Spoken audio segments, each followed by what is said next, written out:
En 1989, pour la première fois dans l'histoire du Japon, une femme intente un procès à son patron pour harcèlement sexuel. Je suis Naka, ceci est Japatonic, et aujourd'hui nous allons parler des types de harcèlement qui existent au Japon. Et c'est lorsque ce procès a été révélé que le mot harcèlement a commencé à être utilisé. C'est précisément là que la phrase Sekuhara est née, n'est-ce pas? Qui viendrait de sexual harassment, harcèlement sexuel. Tout est une question de simplification de la langue, parce que les Japonais ont du mal à dire sexual harassment, donc ils sont passés à Sekuhara.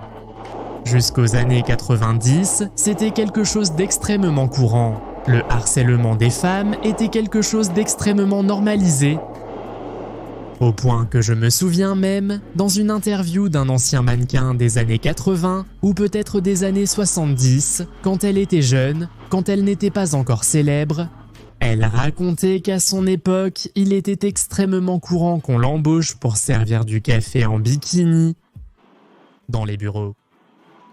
C'est-à-dire, c'était quelque chose de si courant, au point que les employés de bureau ne la harcelaient pas trop, car c'était un service engagé très typique. Moi franchement, je n'avais jamais entendu parler de ça de ma vie, je ne sais pas à quel point c'est normalisé, mais bon, au moins. Au moins pour elle, qui était une fille qui commençait à être mannequin. Pour elle, c'était quelque chose de quotidien, c'était quelque chose de très commun. De nos jours, bien sûr, c'est impensable. Mais voyons, jusqu'à quel point nous rendons-nous compte de la sexualisation de la femme et de la normalisation de voir la femme comme un objet. Par conséquent, à cette époque, le harcèlement était monnaie courante au quotidien. De nos jours, bien sûr, ce n'est pas la même chose. Mais voyons, que se passe-t-il s'il y a du harcèlement? Le terme Sekuhara est un terme qui résonne beaucoup aujourd'hui et dont on parle beaucoup dans le milieu du travail. Parce que voyons, le sujet des quelque chose de harassement, ce sont normalement des termes de harcèlement dans le milieu du travail, n'est-ce pas? Et le plus triste de tout, c'est que si la femme veut faire quelque chose, au lieu de porter plainte, elle choisit de démissionner de son travail. C'est parce que les Japonais ne veulent pas trop exposer leurs problèmes personnels dans le milieu du travail, parce que s'ils finissent par porter plainte, ils se retrouvent ensuite dans un environnement très inconfortable. Et peut-être, même si la femme est assez courageuse pour pouvoir accuser un collègue ou quelque chose du genre, dans certains cas, on peut soutenir la fille et lui donner raison en ce qui concerne le collègue, mais dans de nombreux cas, parfois, même si le patron est en faute, ou du moins le harceleur, la femme est mal vue. Parce qu'elle est perçue comme une personne menaçante, comme une personne dangereuse, comme une personne à laquelle il vaut mieux ne pas s'approcher, parce qu'elle dénonce tout. Quand peut-être les collègues de travail, justement parce qu'ils n'ont jamais vu les situations de harcèlement avec la femme, comme s'ils n'avaient rien vu. Bien sûr, parce que le harceleur peut-être fait les choses très en privé. Peut-être quand elle sortait de la salle de bain, quand elle était dans la cuisine ou au bureau ou quoi que ce soit. Mais bien sûr, comme beaucoup de collègues de travail, non, ils n'ont pas vu de leur propre chef ce harcèlement, ils le voient comme une personne gênante, appelons-le ainsi. Ensuite, il y a le power harassment, qu'on appelle aussi pawahara. Avec le sekuhara, le pawahara, ce sont les deux termes les plus utilisés, n'est-ce pas? Parce que justement, le pawahara parle de ce qui est l'abus hiérarchique dans les environnements de travail. Voyons, la bonne chose c'est que le Japon, aujourd'hui, est un peu plus sensible au sujet du harcèlement. Il y a des moments où l'on peut voir n'importe quelle conduite minimale comme étant pawahara, et les gens essaient d'être aussi aimables que possible dans les environnements de travail pour éviter d'être accusés de pawahara, n'est-ce pas?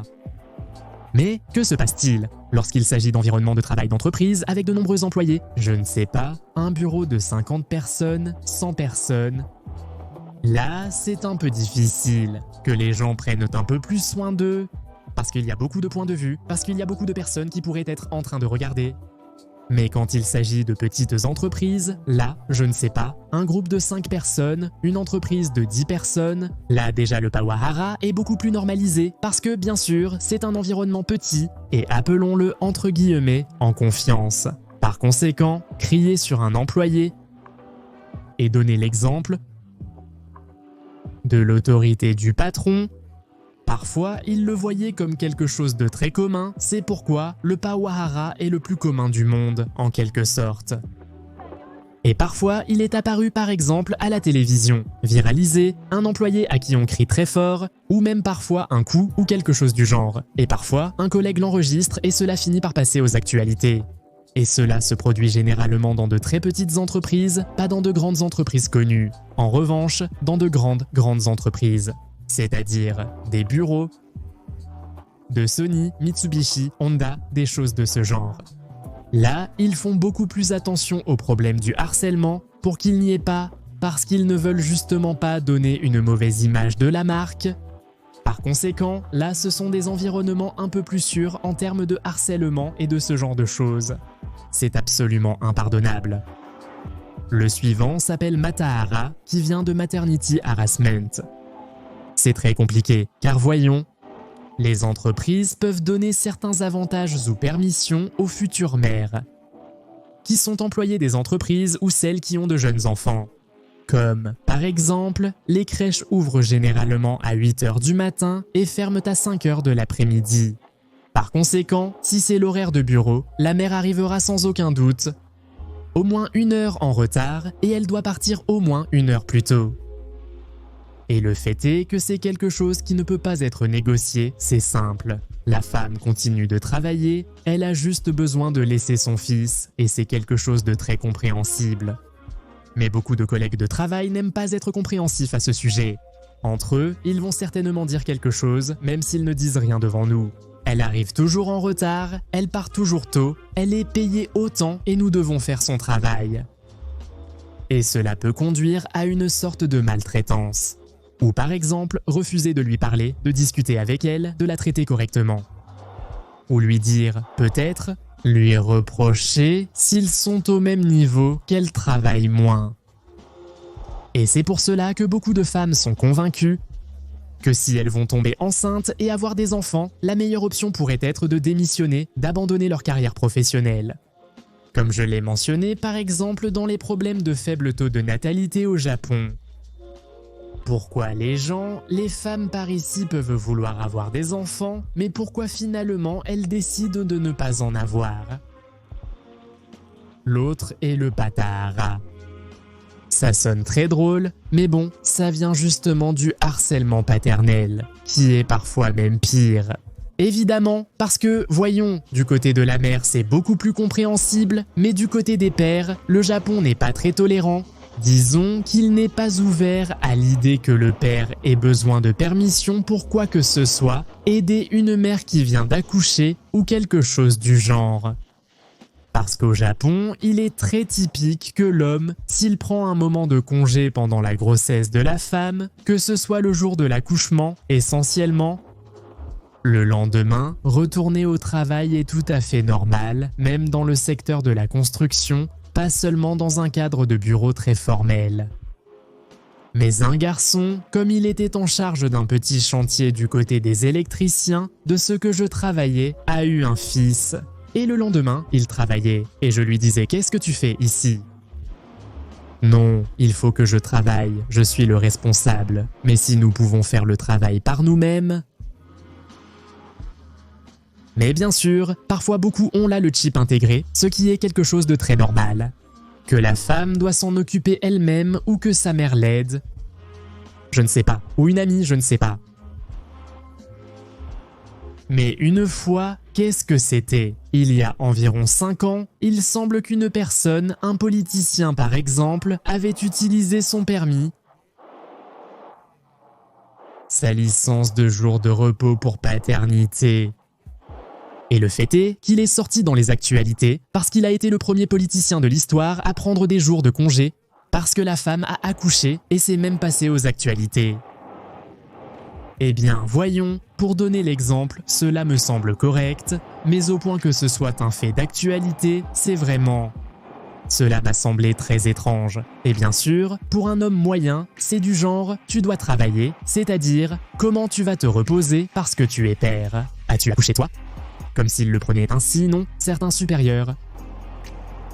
Je répète, dans les grandes entreprises, il n'y aura pas de problème, mais dans les petites entreprises, comme s'ils allaient te regarder bizarrement, ou ils vont te demander quand est-ce que tu reviens travailler.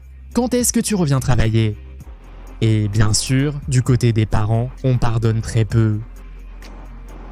Ou imaginez la situation d'un père célibataire qui peut se retrouver à devoir emmener son enfant à l'école ou à la garderie et aller le chercher.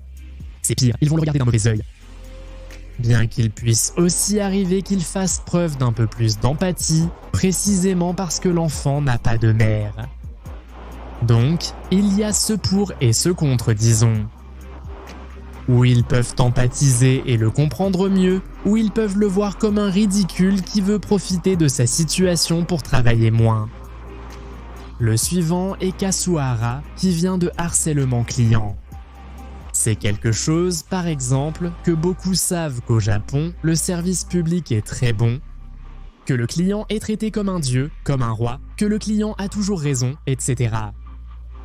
Et c'est pourquoi il y a des abus de la part des clients qui abusent précisément de la situation des employés, qui doivent les traiter correctement, qui doivent toujours leur donner raison. Il y a de nombreux cas de personnes qui font des réclamations infondées et injustes à ceux qui les servent et profitent de leur situation. Voyons, au Japon cela arrive très peu, et en fait, parfois des choses graves se produisent et on peut même le voir parfois par une caméra de sécurité ou quelque chose, à de la télé, à voir une personne très âgée. Je pense qu'une fois j'ai vu une personne âgée gifler une fille qui était en train de servir, et c'était très fort. Évidemment, dans ces cas-là, le client n'a pas raison. On appelle la police et le gars est arrêté. Ou même, il y avait un cas où, je ne sais pas si c'est du harcèlement, mais voyons, un gars qui attrapait des poils pubiens, les coupait et les mettait dans un hamburger, dans un McDonald's. Il y allait et faisait une réclamation forte, se plaignant de tout, et bien sûr, le gars est sorti dans les nouvelles et a été emprisonné. Mais bon, la vérité est que c'est des cas, parfois drôles, ridicules, mais bon, ce sont d'autres cas qui existent. Ensuite, le suivant est Morahara, qui serait du harcèlement moral quand les gens veulent être moralistes.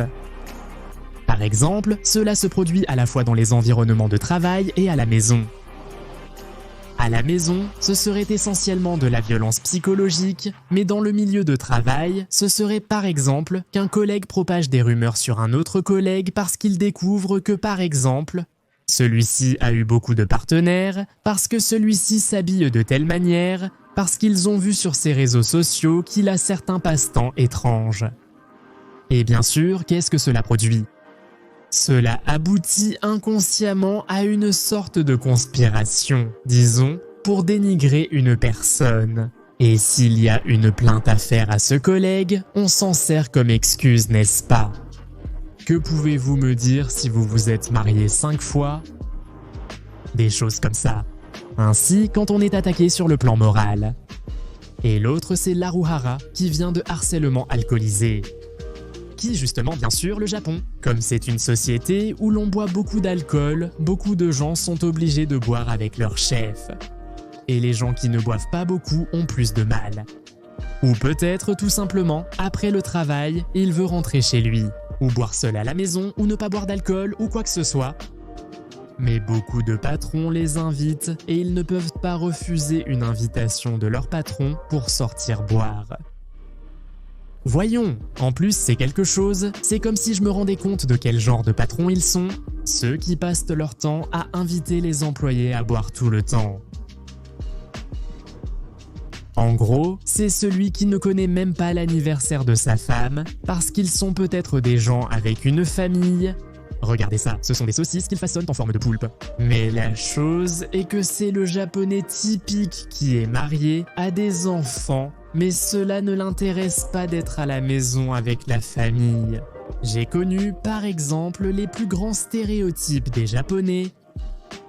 J'ai donné l'exemple de ne pas se souvenir de l'anniversaire de sa femme parce que des gens m'ont raconté, l'autre fois ils m'ont dit « L'autre jour, je suis rentré à la maison, nous étions en train de manger et ma femme, avec une expression contrariée, me dit « Savais-tu que c'est mon anniversaire aujourd'hui ?» Oui, bien sûr, je me souviens. Et il est resté comme ça. Et c'était le stéréotype typique de la personne qui boit de l'alcool tous les jours, qui aime aller jouer de l'argent au pachinko et qui, si ça se passe bien, va voir des filles, qui ne passe pas beaucoup de temps avec sa famille. Et c'est le stéréotype du japonais, bien sûr, du patron, qui veut sortir boire. Et ce qui l'intéresse le moins, c'est de passer du temps avec sa famille. C'est très rare. C'est une croquette escalope panée de foie. C'est la première fois que je le vois, voyons.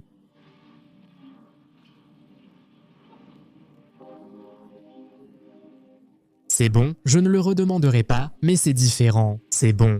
Mais il faut tenir compte du fait que le harcèlement lié à l'alcool est très courant ici, et que les gens boivent, boivent et boivent. Et bien sûr, il est ultra typique de voir la nuit des employés de bureau en costume ivre dans la ville. Même le touriste le voit, ils sont partout. Et le dernier est le hara-hara, qui est très simple. C'est du harcèlement. Et cela correspondrait à ce qu'est la fausse accusation de harcèlement, c'est-à-dire l'accusation de l'accusation. Un exemple très simple. Un patron dit à l'employé « Voyons, ce travail est mal fait, j'ai besoin que tu le refasses ». Et il le dit gentiment.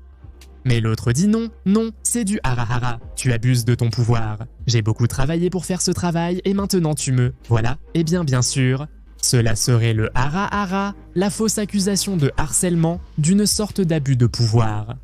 À tout cela, par exemple, je vous recommande fortement de voir un petit dessin qui ne pourrait même pas être qualifié d'animé, mais il y a un petit dessin sur Netflix qui s'appelle Aggressive Retsuko, ou aussi Agretsuko. Ce sont des personnages de Sanrio, c'est-à-dire des créateurs de Hello Kitty, c'est-à-dire des personnages super mignons, super beaux, des petits animaux. Mais tout dans un environnement de travail, de bureau. Voyons, c'est une critique sociale caricaturale de ce que serait la société japonaise dans ce que sont les environnements de bureau, n'est-ce pas? Et, par exemple, il y a un personnage qui fait du hara-hara. Il y a le sujet. Voyons, je l'ai déjà vu il y a un certain temps, mais voyons, ce sont des épisodes très courts et ils sont très intéressants, parce qu'on apprend beaucoup de manière très simplifiée de ce qu'est la société japonaise en soi, en général, ce que seraient les stéréotypes japonais, n'est-ce pas? C'est très intéressant, je la recommande vivement. Dans vos pays, comment c'est le problème du harcèlement sur le lieu de travail? Je vous lis dans les commentaires, on se voit la prochaine fois. Salutations à toi, à ta famille, à ton animal de compagnie et à ton voisin ennuyeux. Au revoir, hara hara hara.